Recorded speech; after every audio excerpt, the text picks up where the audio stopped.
Good morning.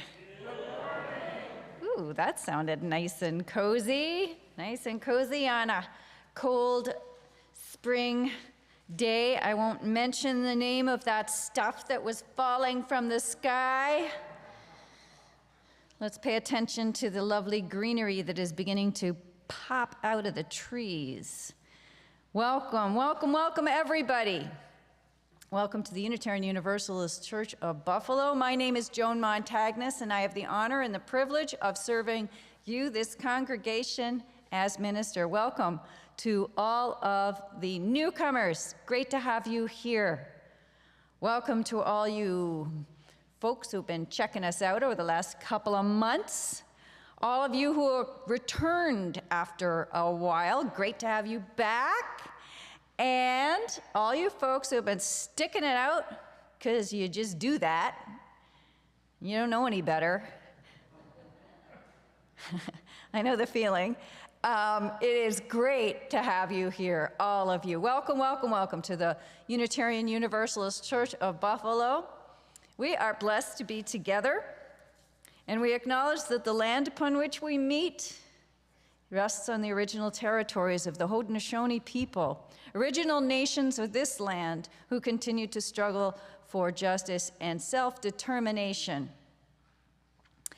In this church, we encourage you to get your vaccinations and booster shots against COVID-19, and we wear our masks over our nose and our mouth because we care for ourselves and each other, and because we also believe that community is super important, we have a mask-optional coffee hour in the parish hall after the service.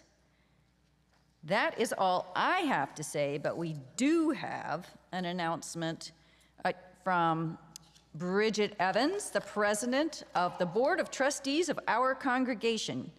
Come on up, Bridget.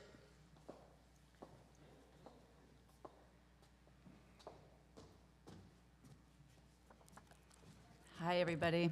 Good morning. My name is Bridget Evans, and I'm currently the board president.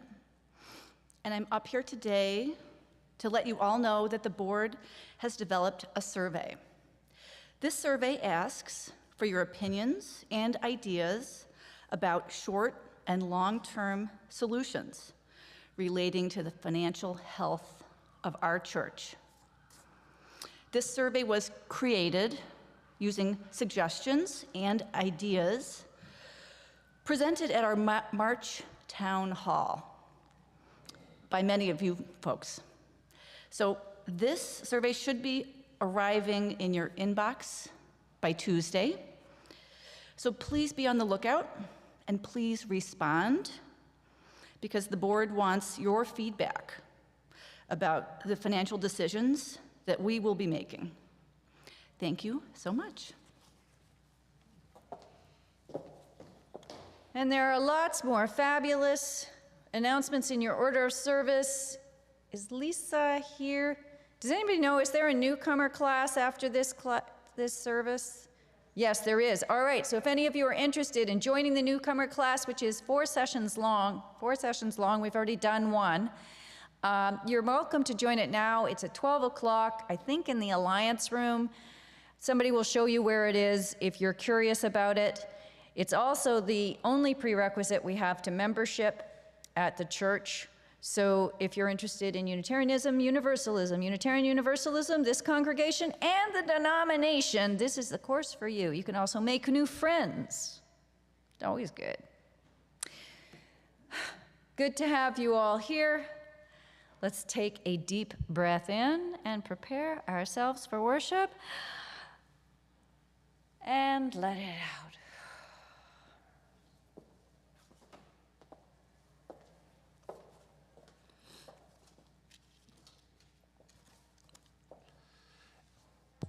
Imaginary Conversation by Linda Paston. You tell me to live each day as if it were my last. This, in the kitchen where before coffee I complain of the day ahead, that obstacle race of minutes and hours, grocery stores and doctors. But why the last, I ask? Why not live each day as if it were the first? All raw astonishment.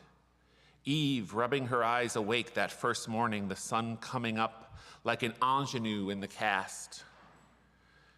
You grind the coffee with the small roar of a mind trying to clear itself.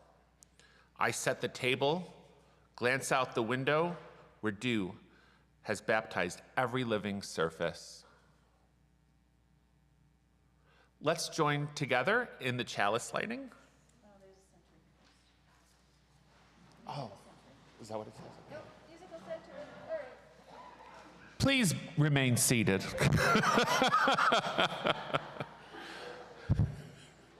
Thank you.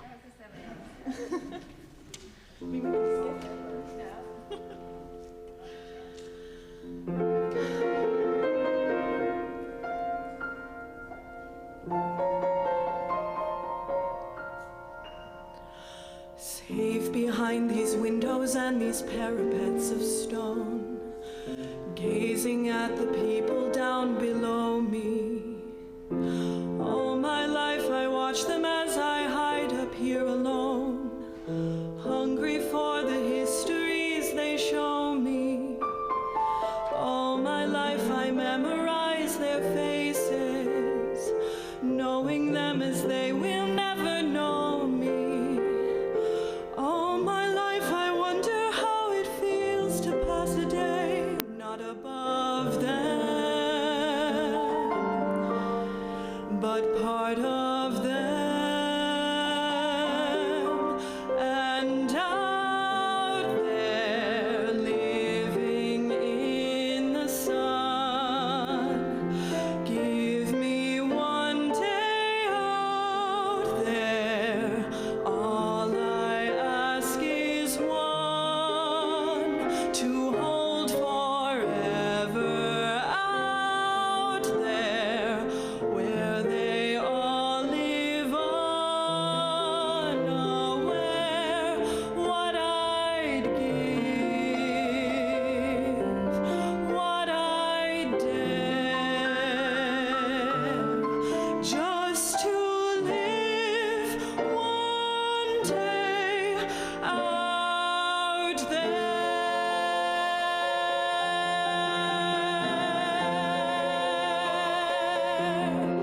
out there among the millers and the weavers and their wives.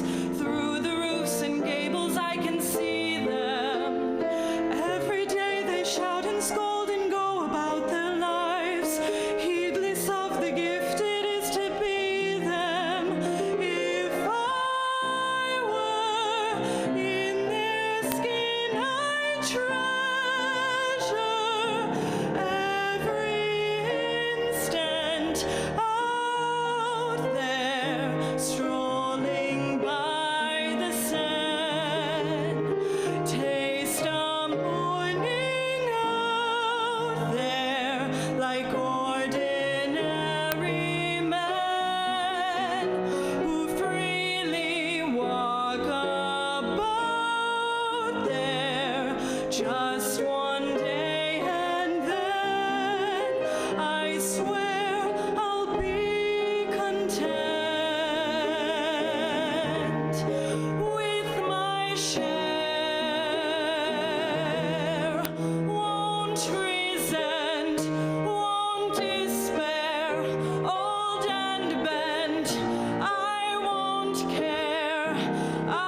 Now let's join together for the chalice lighting.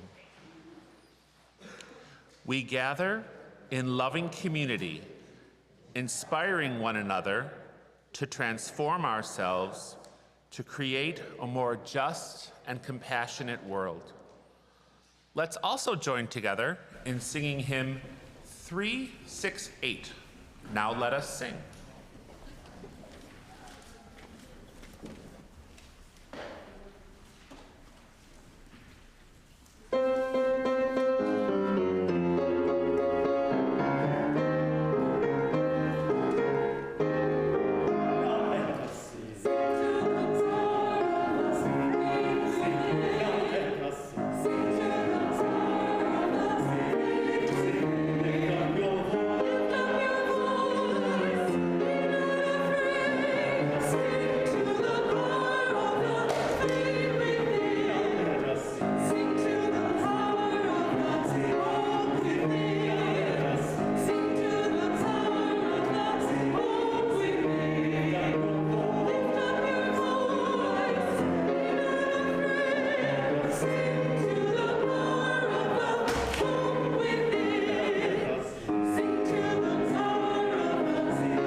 Test, test, test, test. Once upon a time, there was a little boy named Felix, and one day Felix got up very grumpy. First of all, he couldn't find socks that matched. Then he remembered, got a test today. Then he was going towards the bathroom, and baby sister, was hogging the bathroom. And then he went into the kitchen and made himself a bowl of cereal, and the dog jumped on him, and the cereal went everywhere. Oh! And then he took his sponge to clean it up and threw it down on the mess on the floor, and it splattered everywhere, even further in the kitchen. A dog was licking it up, and little sister was mashing it into the floor, and it was just a real bad day. Grandpa shook his head, said, "Oh, Felix, it looks as though your bucket is very empty today." Felix looked at Grandpa and said, "Bucket? What are you talking about, Grandpa? Oh, don't you know? Everybody, you, me, everyone else, has an invisible bucket. And when it's full, you feel great. And when it empties, you feel bad." "Really, Grandpa? Come on." Well, on the way to school, Felix noticed there it was, a small gray bucket just hanging in the air above his head. And it was indeed nearly empty. But as he was looking at it, he tripped over the bump in the sidewalk. Ouch! And skinned his knee. Drip, drip, more poured out of his bucket. He got to school, and some kid came up to him and said, "Aha, my little brother has a knapsack just like yours. Drip, drip, more poured out of the bucket. A bully bumped into him. Drip, drip. And then some girls in the corner were whispering and giggling and going and whispering about his name. Drip, drip, drip. Felix got into class and sat down, and he slumped in his chair and thought, what else bad can happen today? The teacher picked up a bunch of papers, and she looked at them, and she looked at Felix, and she said, Felix, you have written a very good paper. Why don't you tell the class your story? A big drop fell into Felix's bucket. He got up in front of the class and he read his story. The Gigantosaurus Who Wanted a Pet, by me, Felix. And the class all laughed in the right places and all gasped in the right places and applauded wildly at the end. And a whole shower of drops fell into Felix's bucket. At lunch, Felix shared his lunch with Peter, and Sally really liked his knapsack, she said. And the coach invited him to be a team leader, and the art teacher really liked the colors he was using for his dog/cow.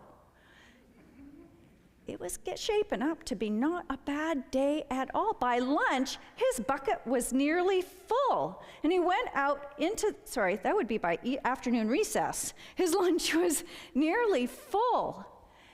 His bucket, and I'm gonna get this right, it's been an exciting week. And he went out in the schoolyard, and he could see that not only did he have a bucket, Grandpa was right. Everyone else had a bucket too. Well, he saw the principal drop a bunch of papers, so we went and helped him pick them up. A drop fell in his bucket, and a drop fell in the principal's bucket. He began skipping rope, or turning the rope for all the other kids, so more kids could have a turn. A drop fell in his bucket. A drop fell in the buckets of everyone else who was skipping rope.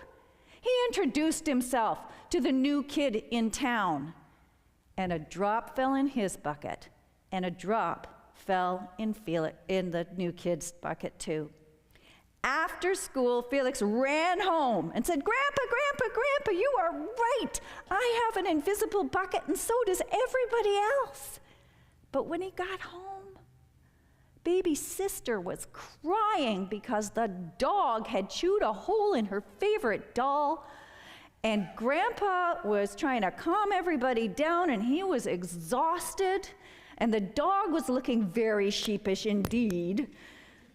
So Felix took a box of Band-Aids and the doll and little sister and the dog outside, and they patched up the doll as best they could.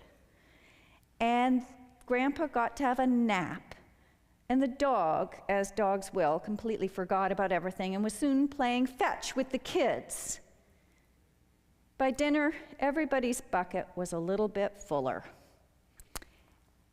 And Felix never forgot about his invisible bucket and how he could help himself and help everyone else.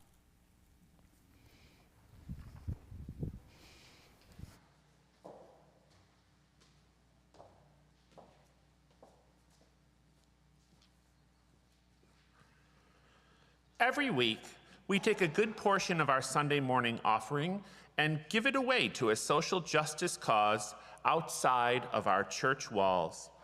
This month, we are supporting the good work of the Restoration Society. The Restoration Society serves people who are not helped by traditional social assistance programs. The Restoration Society uses life coaching strategies to facilitate their customers' personal life direction, development, and fulfillment. They assist individuals in achieving and maintaining personal satisfaction and overall quality of life, integration into self-selected communities, and attainment of basic life needs. To support our Share the Plate ministry, you can use PayPal by going to our website, www.buffalouu.org, and clicking on the blue Donate button. Or you can send a check by mail to the Unitarian Universalist Church of Buffalo, 695 Elmwood Avenue, Buffalo, New York, 14222. You can also arrange a regular automatic deposit with your bank. If yours is a gift to our Share the Plate ministry, please write "share" on the memo line, and it will be shared between the Restoration Society and the church operating budget. If yours is a welcome gift to our congregation, please write "Pledge 2022" on the memo line. Either way, please write UUCB on the important line. Thank you for your generosity.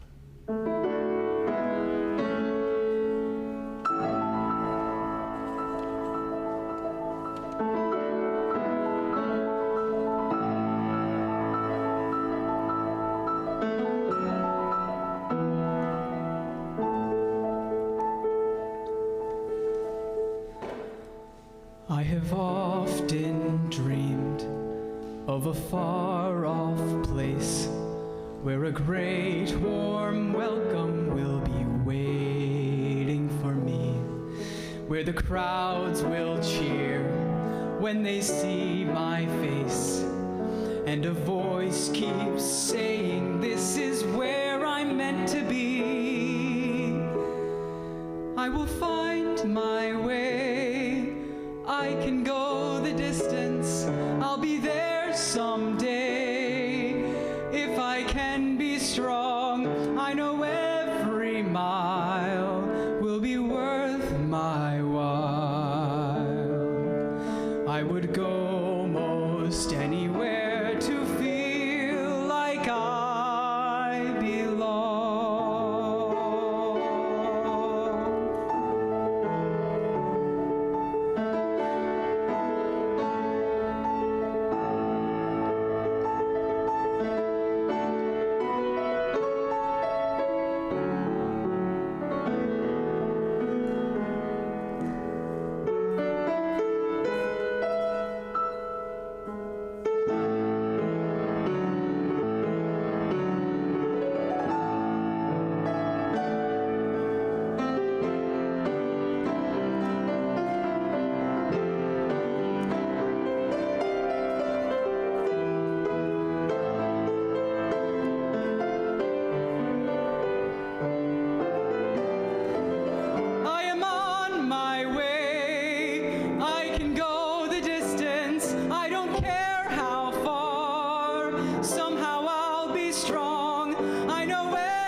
I would go most anywhere to find where I belong.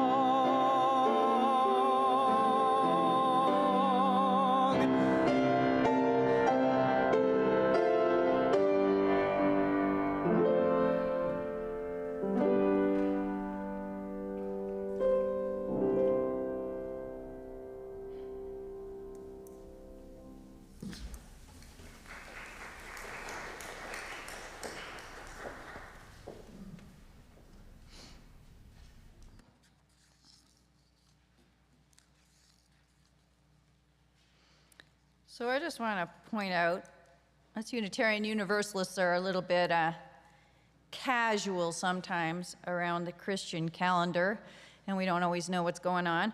This is Palm Sunday, just so as you all know. We don't usually do a big deal. Actually, what we usually do on Palm Sunday, there's a bit of a departure, is we usually do Music Sunday, and that's going to happen later on, and it's going to be fabulous. So keep your eyes open for that. That's happening in May. But this is Palm Sunday, and I get to speak on Palm Sunday, which I never do, and it's very exciting for me. The story goes that on Palm Sunday, Jesus triumphantly, and there's another thing that I do, I help Unitarian Universalists, because only a very small fraction of us identify as Christian. I'm just gonna, do a little framing here. The story goes that on Palm Sunday, Jesus triumphantly entered Jerusalem as the Right, well, this is where things get controversial. Nobody is quite sure who Jesus was in the eyes of his followers 2,000 years ago, or who he was in relationship to divinity, God, or who he thought he was. Nobody's quite sure. I mean, was he a rabbi, a religious teacher? Was he a spiritual Messiah, a savior of souls? A political Messiah, a freedom fighter? Was he the Son of God? Was he God incarnate, of the same substance as God the Father? Was he just a guy who got it? Nobody seems to know for sure. Well, actually, everybody seems to know for sure. Everybody seems to know exactly who Jesus was. They just don't agree with each other. Apparently, nobody agreed about the nature of Jesus on even the first Palm Sunday, when Jesus rode triumphantly into Jerusalem on a donkey or a colt, depending on who you're reading. Well, everybody was there. The one thing we can't agree upon is everybody was waving palm fronds or something and singing, hey, Zanna, Hosanna, Zanna, Zanna, hey, Zanna, Hosanna, hey. Right? We know that one from, hey, JC, you're all right by me. Nobody was quite sure who Jesus was. Some saw him as a savior, some as a threat. Some probably were doing the laundry and couldn't be bothered to go to another parade for some long-haired prophet who was going to allegedly save the world, because they were a dime a dozen. I was going to try and fit something about the life of Brian in here, but I'm not up to it. I do want to throw out that all of the music that we're hearing this morning are Disney songs, which are those I have the power, I can do this thing, I can go the distance, because every single modern Disney show has one. Think about it. Nobody is even sure when Jesus' ministry among the people began. Was it when he was born with great tidings of comfort and joy? Was it when John the Baptist dunked him in the river Jordan? Was it when he began preaching with the disciples? Or was it that first Palm Sunday when he rode into Jerusalem and the crowds acknowledged him as a leader? I'm going with the latter. And because nobody knows for sure, because nobody was there, and who knows about this stuff anyway, I'm going to get a little heretical here and suggest that he had it in him. Jesus had it in him all along. From the day he was born, the Spirit was singing in his heart, ready to minister to the world. I firmly believe that each of us has the spark of divine ministry within us from the day we are born, and that each of us offers our sacred and salvific gifts to the world throughout our lives. I also believe that every day is the first day of your ministry, a chance to show up, to hold a hand, to share your wisdom, to bless the world. Every dawn is the triumphant beginning of your ministry, as if it is the first day, as the morning dew baptizes every living surface. And so, on this Palm Sunday, which celebrates the triumphant beginning of one famous ministry, I've invited 4 of our own, Justin, Karen, Bill, and Thea, to share about their own divine spark within their hearts and how they began or embody their ministries to us, to their communities, and to themselves. And with that, Justin, I saw you walk. There you are. Come on up.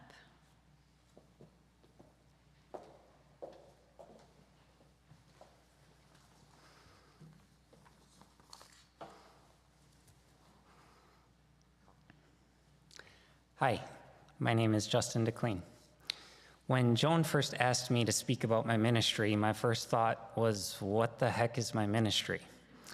So I looked up the word and got all the way down to definition number 4, and there was a bold preface that said, rare, a person or thing through which something is accomplished. I thought, okay, I can do that. So I just call my ministry service work or volunteering. So a quick sampling of my service resume includes Secretary for Niagara Pride.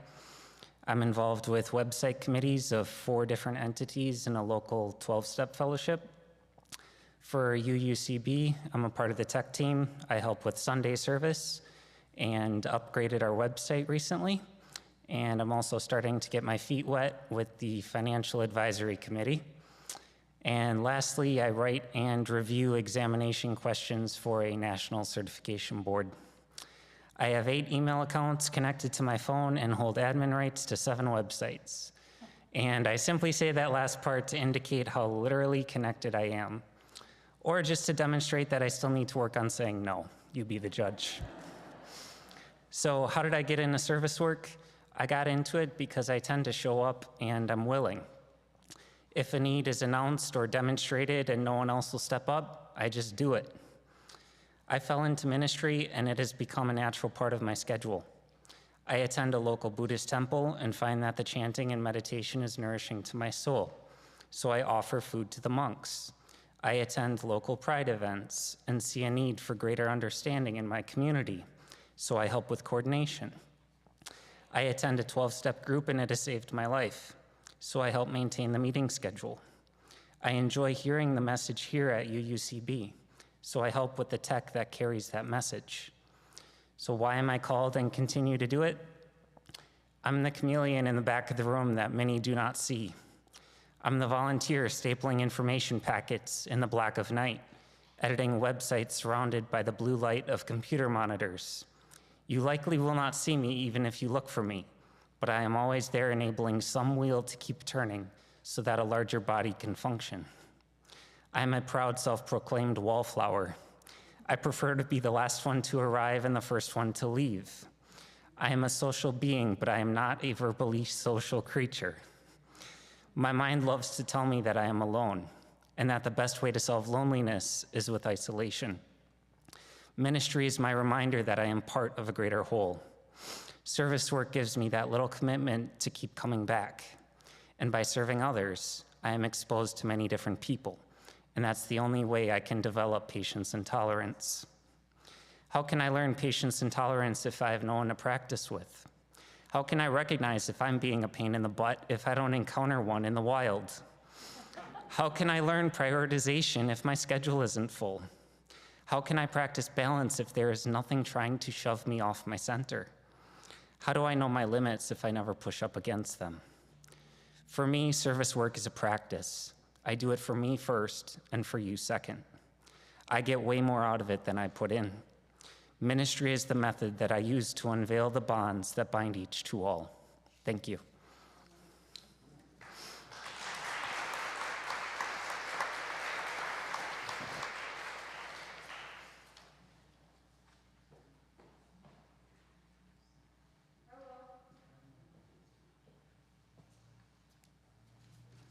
Amen, Justin. My name is Karen Jarvis, and I am a 5-year member of the church, currently serving on the lay pastoral and justice teams, and as a member of a covenant group. I believe my life's ministry is service in relationship to others in chosen communities. I was raised in the Episcopal Church. My father taught Sunday school and later sang in the choir, providing me an early appreciation for showing up, heard that before, and making a contribution. This modeling also aligned with the Episcopal Catechism. As I quote from its outline of faith, listen to the word order. The ministers of the church are 1, laypersons, bishops, priests, and deacons.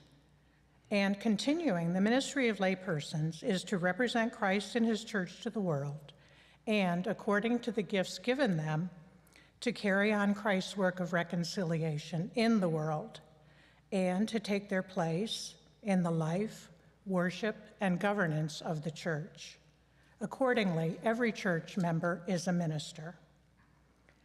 Chronologically, my ministry began in high school when I volunteered as a candy striper at the community hospital. I loved that uniform cap, white stockings, and shoes. I later worked with the developmentally disabled in a residential setting, one summer offering direct care and another as part of a recreation program. Guess which was more fun? During one college year, I was a friendly visitor at the local nursing home, having weekly chats with a bedbound farm wife who'd never left her Vermont county. My first semi-professional position was activity director in the nursing home wing of an academic medical center. That's where I met my husband. My favorite patient was a retired ferryboat captain. Paralyzed from the neck down by MS, Joe could still play a mean game of cribbage. Our conversations ranged from life on Lake Champlain to the emotional ravages of his disease.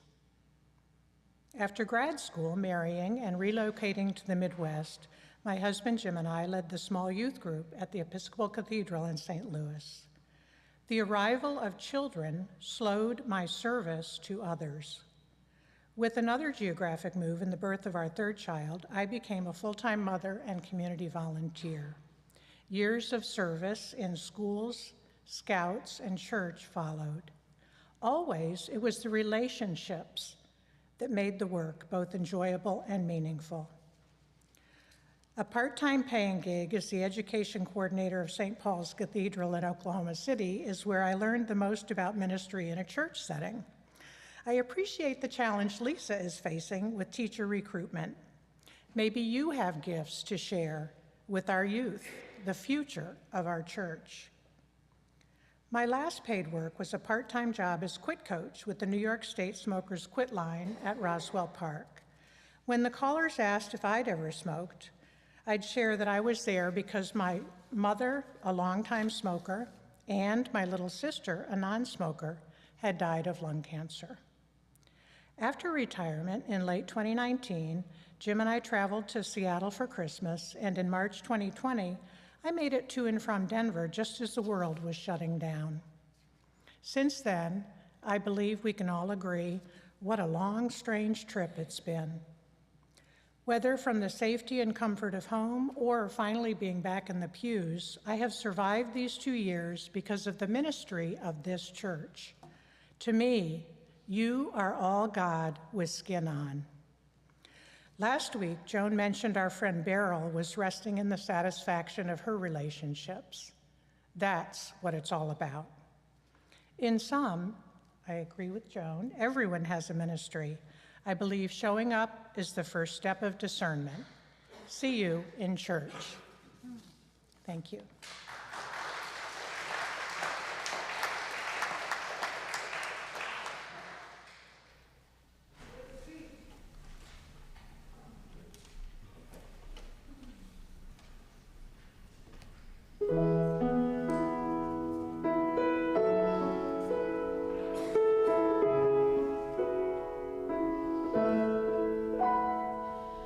I've been staring at the edge of the water long as I can remember, never really knowing why. I wish I could be the perfect daughter, but I come back to the water no matter how hard I try. Every turn I take, every trail I track, every path I make, every road leads back to the place I know where I cannot go, where I long to be. See the line where the sky meets the sea, it calls me.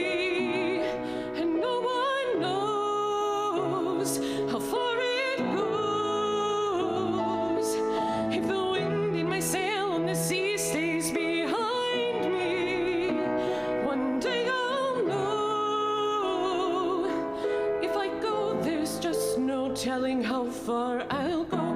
I know everybody on this island is so happy on this island. Everything is by design. I know everybody on this island has a role on this island. Maybe I can roll with mine. Drilling with pride, I can make us strong. I'll be satisfied if I play along. But the voice inside sings a different song. What is wrong with me? See the light as it shines on the sea. It's blinding, but no one knows how deep it goes. And it seems like it's calling out to me, so come find me and let me know what's beyond that line. If I cross that line, the line where the sky meets the sea, it calls me, and no one knows how far it goes. If the wind in my sail on the sea stays behind me, one day I'll know how far I'll go.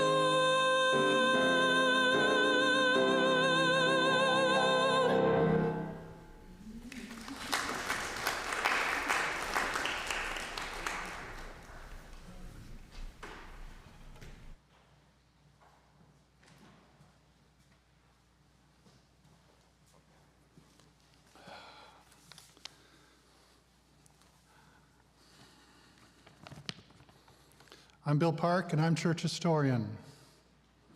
I'd like to talk to you today about church history as a ministry in honor of Palm Sunday. How did I find myself in this role? Well, I was recruited. My predecessor, Chuck Jameson, watched me in various church activities and knew of my interest in church history. I had credentials, and the board agreed with his recommendation to have me follow in his footsteps. Leading up to that, I had been exploring my family genealogy. It turns out my parents were steeped in Unitarian faith. They met as teenagers at a youth conference at Star Island. My dad grew up in this congregation, becoming continental president of American Unitarian Youth in the 1940s, and then a UU minister for over 50 years, and editor of the UU World. His mother was DRE here. His grandfather, Reverend Richard Boynton, became minister when this building opened in 1906 and served here for over 20 years. Richard's wife, Harriet, was also a theological school graduate and ordained and practicing Unitarian minister during a time when that was unusual. You can imagine how Chuck and I developed a quick friendship. And now that I had that title and responsibility, what did I do next? Well, family history and the love for this place that I developed as an active member grounded my work with a feeling of profound respect. But in practical terms, what steps needed to be taken? Well, that was not hard to figure out when one Sunday I visited during building renovations, during a time when we were between ministers, and found many documents in what had been the minister's study, gathered by workers and placed in a pile on the floor. Our history literally needed saving. I decided I could help save it. The Board of Trustees gave me a room. I gathered the papers and indexed them. Doing so gave me a broader and deeper understanding of our history. The need to share these wonderful stories naturally followed, but how to do so? With Parish Hall renovations completed around 2000, there were lots of bare walls. The garden entrance had been added. The Parish Hall as a gathering space had been taken to the next level. But with bare walls, what will people do while waiting for coffee, for a meeting, for a friend, or to vote? Other churches had displays on their walls. I thought, well, maybe exhibits showcasing our church history would be a good idea. So with permission from church leaders and help from a church friend at Hadley Exhibits, a temporary display board was put up and my first exhibit was installed. It was enthusiastically received. Raising funds for a permanent display case became easy, helped along by donors from all walks of life in the congregation, including an RE class. Since then, there have been many picturesque exhibits. These exhibits have brought attention to exciting, compelling stories in our church history. They've answered some important questions along the way. How did Unitarianism and Universalism begin in this area? What other UU churches have there been here? How have women contributed to church life? How have we expressed our commitment to social justice? What is the architectural history behind this building? What was the sanctuary event during the Vietnam War about? What is the actual connection of our church to the Titanic? What role has our church traditionally played in wartime? Ultimately, who are we and where do we come from? Thankfully, we have the answers. And the work has been successful, entertaining visitors to our parish hall, but also, more broadly, getting us on TV, in the UU World, in the Buffalo News, on the state and national registers of historic places, in the minds of visitors during tours at the Elmwood Festival of the Arts, helping orient new members, and more. Our church history helps us define our role in this community, and it honors the types of people who've come before us. In short, it inspires us to live our best life. Past UUA President Bill Sinkford encouraged UUs to work on your elevator speech. Well, church history is not quite an elevator speech. It would be tough to capture 200 plus years of our church history in Western New York in 30 seconds. It's more of an epic tale, broken into short chapters, but it's still a great way to share the history of who we are, and I'm honored to work with you to do that, because I believe that telling the story of who we are, how we are, a welcoming congregation, bringing to life incredibly important liberal religious principles in Buffalo, now as we have done for more than 200 years, is vitally important, and I hope you do too. Thank you.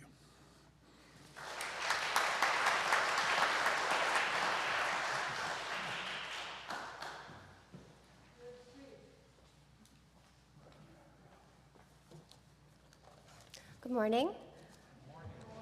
My name is Thea Hassan. I became a member of the Unitarian Church a couple of months before the pandemic hit, so I'm really happy to be here.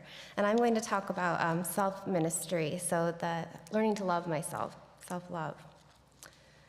Mary Oliver wrote, "Love yourself, then forget it, then love the world." For a long time, I had this advice backwards. I thought I'd love the world first, which would lead me to loving myself. So I ran myself ragged trying to be a do-gooder, straining to save the world at my nonprofit job, volunteering, waxing about injustices to anyone who would listen, sitting on NGO boards, and doing anything I could think of to love this world. I was miserable. No matter how hard I tried, my good deeds never led me anywhere closer to self-love. About a year before the pandemic arrived, I found myself worn out, stressed out, and honestly, probably pretty unpleasant to be around. This wasn't working. And worse, I was failing at both objectives, loving the world and loving myself. Desperate for inner peace, I sought out a different path. Gradually and painfully, I started to let go of my external focus and instead looked inward. It wasn't easy. First, following the advice of a professional, I wrote down all of the beliefs I held about myself. I wept when reading them out loud. You are stupid, no one likes you, and you are failing at everything you do. My inner dialogue was fiercely cruel. And bit by bit, layer by layer, I peeled back these false beliefs. Then I looked at each and asked, is that even true? Do I want to believe that about myself? Of course it wasn't, and of course I didn't. After a few years of sobbing, shouting, laughing, gasping for air, I broke through this tough exterior of false beliefs and well-formed habits of self-abandonment. Underneath, I found something far worse and far more terrifying, my interior, or what some call the inner child. The inner child I met was pitiful, heartbroken, and desperately sad.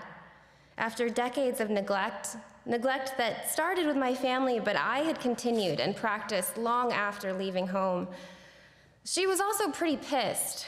She hated me, and I hated her too. I hated her sadness, her vulnerability, how needy she was, how much attention she wanted, and how much love she expected from me, of all people. I was used to ignoring her and trying to shut her up by any means necessary. Overworking, Instagram strolling, coffee, alcohol, anything I could think of, really. I screamed at her, "Just be happy," while she continued to cry. "I have a life to live," I told her. "I have career ambitions." She had never seemed to understand. I desperately needed to mend this relationship. So with the help of an excellent therapist, a community of supportive friends also on healing journeys, a loving and understanding partner, the warm wisdom found in this church, a heap of pets, and a library of books written on self-love, I eventually stopped abandoning myself and I started to listen. I started to feel. I apologized. I stopped demanding performance from my inner child, and instead I prayed to understand her. Instead of cruelties, I whispered encouragement. I embraced tenderness. The results have been transformative. When I fixed my relationship with myself, my relationship with others, from family to friends to strangers on the street, immediately improved. When I started taking care of myself, I also allowed others to take care of themselves. I accepted myself as imperfect, yet lovable.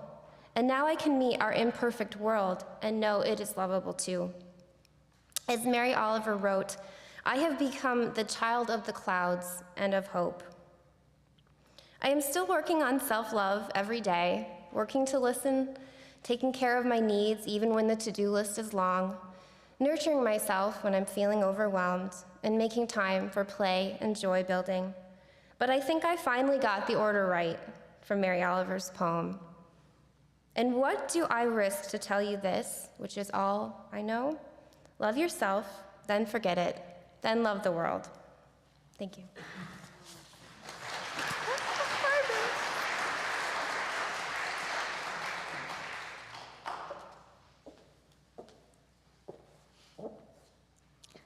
Let's join our hearts and minds in a quiet moment of prayer, meditation, and reflection.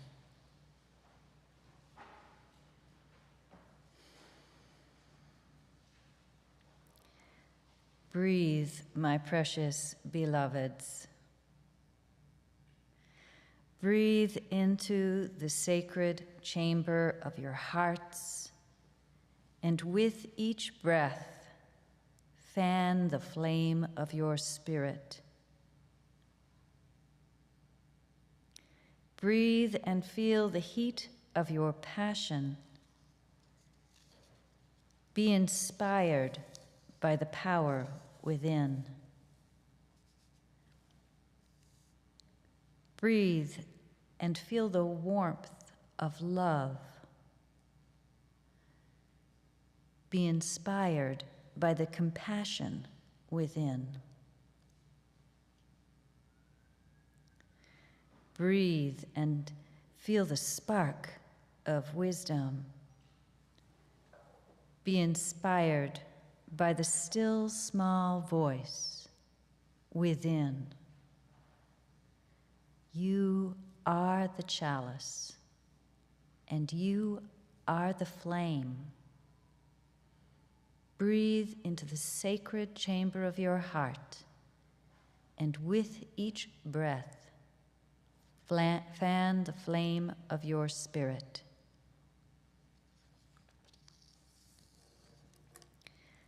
And now let us open our sanctuary of memory, caring, accountability, and hope to the names of all our loved ones suffering in sorrow and celebrating in joy, each name a breath, and each breath a prayer. Tracy. Holly. Carol. Patricia. Daryl. Alex. Ashley. Veronica.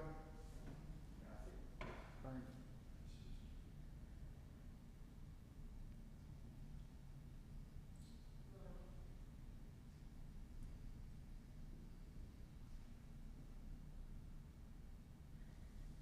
The breath of nature is upon us. The spirit of life is within us. The community of love is among us. So be it, blessed be, and let the church say, Amen. Let's join in singing hymn number 1024 in your teal hymnal. When the Spirit says do. And we're going to do, I guess, all the words along the bottom until you get to et cetera, and we're not going to do et cetera. Spirit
Let us join together as we extinguish this chalice. As we extinguish the flame of this chalice, may we carry its light with us into the world in the power of peace, faith, justice, and love. Your sacred work of ministry won't all be prayers and beautiful moments, nor will it be all lamentations. Your ministry is something greater than that, something greater than you, something greater than us, greater than the whole of those we serve. You are the chalice, and you are the flame. Remember, you are blessed. Remember, you are a blessing. And above all else, remember, you are not alone. You are never alone. So be it. Blessed be. And let the church say, Amen.